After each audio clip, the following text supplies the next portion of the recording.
how do I add an SSH key to GitHub or undo my last commit? And what's the difference between merging and rebasing? Today, we'll answer those questions and much more. Hey, I'm Kadesha, and I'm so excited that you're here with me today. I want to answer some of your most asked questions, and to do so, I've invited some of my engineering friends from GitHub. Hey Angela, what is SSH and how do I add my SSH key to GitHub? Good question, Kadesha. An SSH key, or secure shell key, is a pair of files on your computer that has two parts, a private key and a public key.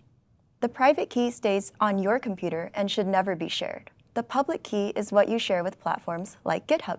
When you store your public key on GitHub, Git uses your private key to confirm your identity when you push and pull code. If your public key on GitHub matches the private key on your computer, you're authenticated. Let's set up an SSH key for your GitHub account. On your computer, open a terminal and type the following command, replacing the email placeholder with your GitHub email address: ssh-keygen-t ed25519-c mona@github.com. This will create a new SSH key on your machine. When prompted, click Enter and accept the default file location. When asked for a passphrase, type one you'll remember. Remember that the passphrase is case sensitive. Now let's add our new SSH key to the SSH agent. Learn more about creating and adding your SSH key to an SSH agent by going to gh.io/gfbssh. An SSH agent is a program that securely stores your keys so you don't have to keep entering your passphrase. Now, if you use the default name, run this command to add your new SSH key to the SSH agent: ssh-add /id_ed25519. Now that it's added to the agent, let's get the public key for GitHub. In your terminal, run cat tilde/id_ed25519.pub. Then copy the whole line that appears. Now, go to GitHub in your browser. In the top right, select your profile picture. Choose Settings. On the left, pick SSH and GPG keys. Click New SSH Key. Paste the key you copied into the key box. Give it a name like Laptop or Work Machine. Then select Add SSH Key. And that's it. Your computer is now set up to securely connect to GitHub over SSH. Hey Liz, how do I add PAT to GitHub? Also, what is a PAT? Great questions. Let me explain. A personal access token, commonly called a PAT, is a special credential you create on GitHub for tools that need authentication. You control its permissions and can revoke it anytime. On GitHub, you'll commonly use a PAT to authenticate via command line or the GitHub API. To create a personal access token on GitHub, select your profile picture and choose Settings. On the left side, scroll down to Developer Settings. Select Personal Access Tokens. You can create fine-grained tokens and classic tokens. Today, we will be making fine-grained tokens. Choose fine-grained tokens or your org's recommended option. Select Generate New Token. Give the token a clear name, like CLI access, and a description. Set an expiration date that matches how long you need it. Once the token expires, it will not work anymore. On the repository access, select the repositories you want the token to access. In this case, I'll choose the only selected repositories and choose Git folio. Now, under permissions, we can choose the scopes for this token. In this case, I'll choose actions for workflows, issues, and pull requests. Add any other permissions that you need. Learn more about personal access tokens by going to this link, gh.io/gfbtokens.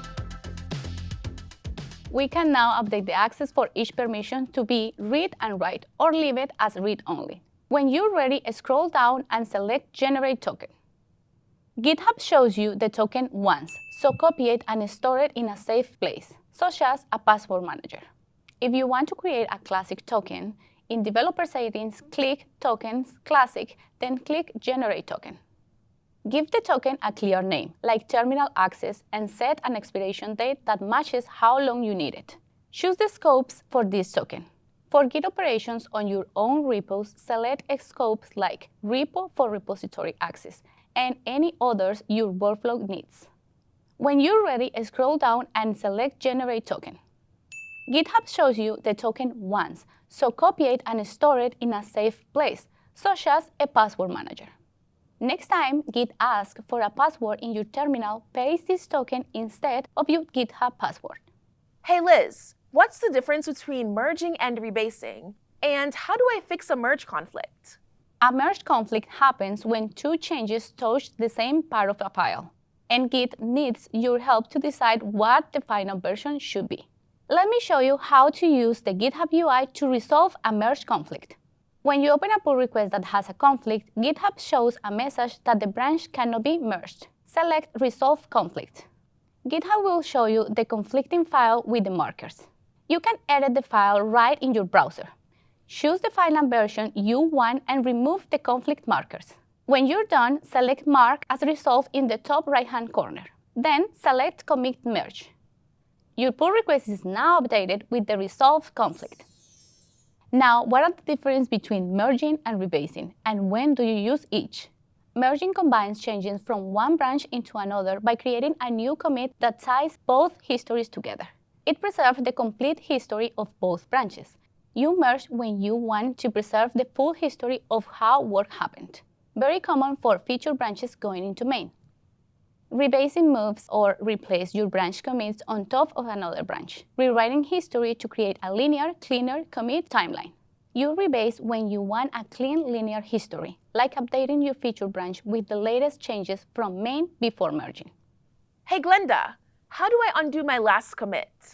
So you want to undo that last commit you just made. No problem. Let's say you already pushed your commit to your branch. You can undo your last commit through the GitHub UI. Open the commit on GitHub and select Revert. GitHub will now create a new commit that removes the changes from the earlier one. That commit doesn't erase history. It adds a new commit that puts things back. You can either merge the reverter commit or open a pull request with it. That is the safest options when others might be using the branch. If you haven't pushed to your branch and your changes are local, you can revert a commit by running this command. Git reset --subhead_1. This removes the commit but keeps your work staged so you don't lose your changes. You can use the git reset --hardhead_1 if you want to undo your last commit and disregard the changes you made. Hey Emily, how do I update or sync a forked repository on GitHub? Forking a repository creates your own copy of someone else's project so you can explore or make changes without affecting the original repo. This is especially important when you want to contribute to an open source project. Here's how to do it in the GitHub UI and how to keep your fork updated. Open the repository you want to copy. In the top right, select Fork. Choose where to create the fork, give it a name if you want, or keep the original name. Select Create Fork. You now have a full copy of the project under your account. To work on it locally, select the code button and clone it to your machine. Learn more by going to gh.io/gfbforks. To keep your fork updated in the GitHub UI, you can do the following. Open your fork on GitHub. Above the file list, open the Sync Fork menu. Select Update Branch. GitHub pulls in the latest changes from the original repository into your fork. This keeps your copy up to date. You can also do this via the command line instead of the UI. First, add the original project as an upstream remote. Run the following command: git remote add upstream and add your original repo URL. Then pull in the latest changes and run git fetch upstream and git merge upstream/main. Or if the project uses a different default branch, merge that branch instead. This brings the newest updates from the original project into your local copy of the fork. Push the merge changes to the repo on GitHub with git push and your forked repo will be synced. Hey Glenda, how do I review a pull request on GitHub? A pull request or a PR is a place to share code and talk about changes. Here are 3 helpful practices when reviewing a PR.